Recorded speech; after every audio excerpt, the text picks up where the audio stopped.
আসসালামু আলাইকুম। কেমন আছেন আপনারা? সবাইকে স্বাগতম জানাচ্ছি আমার চ্যানেলে।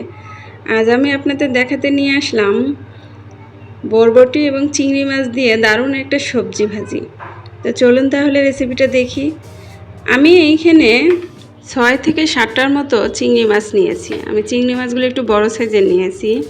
চিংড়ি মাছগুলো ভালো করে কেটে ধুয়ে রেখেছিলাম। তো এখন লবণ এবং হলুদের গুঁড়ো দিয়ে মেখে কিছুক্ষণ রেখে দেব। তো অন্যদিকে আমি 200 গ্রামের মতো বটবটি নিয়েছি। বটবটিগুলো ভালো করে ধুয়ে নিয়েছি। তো এখন আমি লম্বা লম্বা করে কেটে নেব। লম্বা লম্বা করে কাটা হয়ে গেলে আমি এখানে পেঁয়াজ পাতা নেব। আমি পেঁয়াজ পাতা এখানে 3টা বড় সাইজের পেঁয়াজ গাছ নিয়েছি। তো সেই গাছগুলো ঠিক বটবটি যেভাবে কেটে নিয়ে রেখেছিলাম সেই বটবটির মতো করেই কেটে নেব। তো কাটা হয়ে গেলে আমি এখানে কয়েকটা পুঁই শাক পাতা নিয়েছি। তো পুঁই শাক পাতাগুলো আমি 3 ভাগে কেটে নিলাম। তারপর আমি সেম লম্বা লম্বা সাইজের গাজর কুচি করে কেটে রেখেছিলাম, সেই গাজরগুলো নিলাম এবং একটা আলু গাজরের মতো করে লম্বা লম্বা করে কেটে নিয়েছি। তো অন্যদিকে আমি চুলায় একটা পাতিল বসিয়েছিলাম। পাতিলের মধ্যে 4 থেকে 5 চামচের মতো তেল দিয়ে দিলাম। তেলটা গরম হয়ে গেলে আমি চিংড়ি মাছগুলো যে মেখে রেখেছিলাম সেই চিংড়ি মাছগুলো ভেজে নেব। তো চিংড়ি মাছগুলো আমার ভাজা হয়ে গেছে, আমি এখন তুলে নেব। তোলা হয়ে গেলে আমি একই তেলের মধ্যে কয়েকটা শুকনো মরিচ দিয়ে দিলাম। শুকনো মরিচটা যখন হালকা ভাজা হয়ে যাবে আমি পেঁয়াজগুলো একটু বড় সাইজের করে কেটে রেখেছি। তো সেই পেঁয়াজ আমি 2টা বড় সাইজের পেঁয়াজ নিয়েছিলাম, সেই পেঁয়াজগুলো বড় সাইজ করেই কেটে রেখেছিলাম। তারপর কয়েকটা কাঁচামরিচ দিয়ে দিলাম। ঝালটা আপনারা আপনার স্বাদ মতোই নেবেন। তা আমি এগুলো হালকা করে ভাজতে থাকবো। যখন বাদামি কালার হয়ে আসে তখন আমি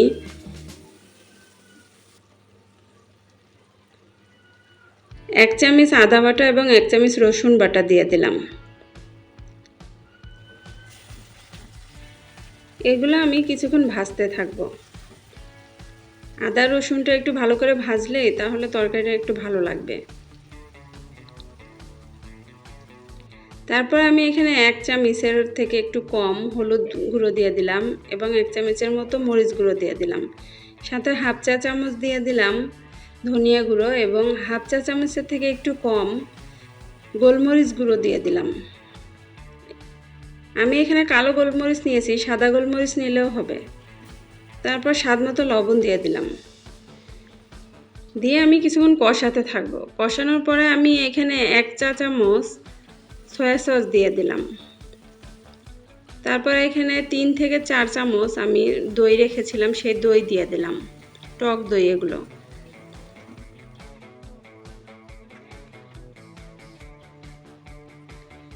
তারপর হাফ চা চামচ ঘি দিয়ে আমি এখন কষাতে থাকবো মশলাগুলো।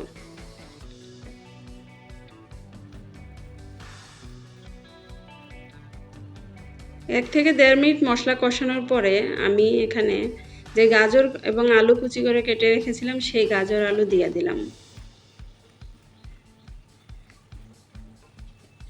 দিয়ে একটু নেড়ে দেওয়ার পর আমি একটা টমেটো একটু বড় বড় করে কেটে রেখেছিলাম সেই টমেটোগুলো দিয়ে দিলাম। তারপর পেঁয়াজ পাতা কেটে রেখেছিলাম, পেঁয়াজ পাতা দিয়ে দিলাম।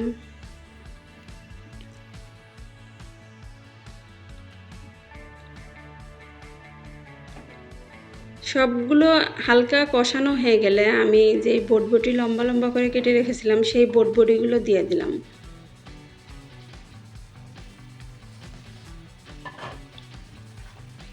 তো সব উপকরণ একসাথে মাখিয়ে আমি এখন 2 থেকে 3 মিনিটের জন্য কষাতে থাকবো।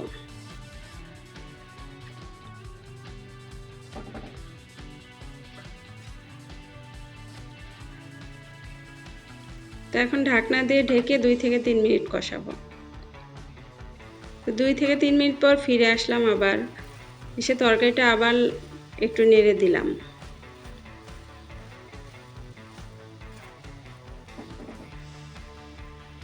তরকারিটা কষানোর পর আমি যেই পুঁই শাকগুলো কেটে রেখেছিলাম সেই পুঁই শাকগুলো দিয়ে দিলাম, দিয়ে আবার একটু নেড়েচেড়ে দিয়ে আমি 2 থেকে 3 মিনিটের জন্য আবার ঢেকে রেখে দেব।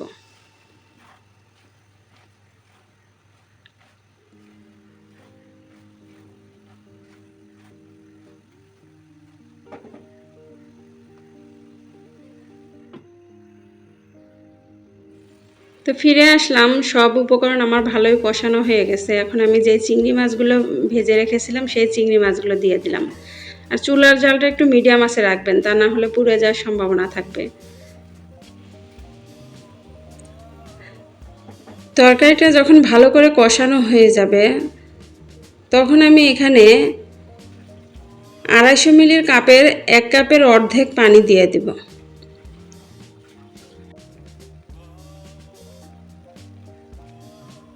তা আমি পানি দিয়ে দিলাম।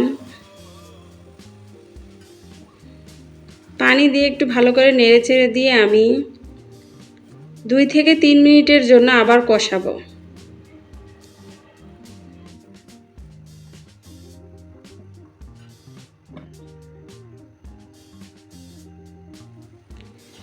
তো তরকারি কষানো হয়ে গেছে, আমার তরকারি থেকে তেল ছেড়ে দিছে। তো আমার তরকারিটা এখন হয়ে গেছে, আমি এখন নামিয়ে নেব।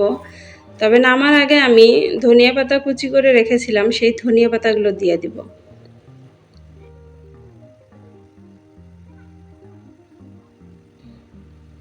দিয়ে আবার একটু নেড়েচেড়ে দিয়ে আমি এখন তরকারি পরিবেশন করব গরম ভাতের সাথে।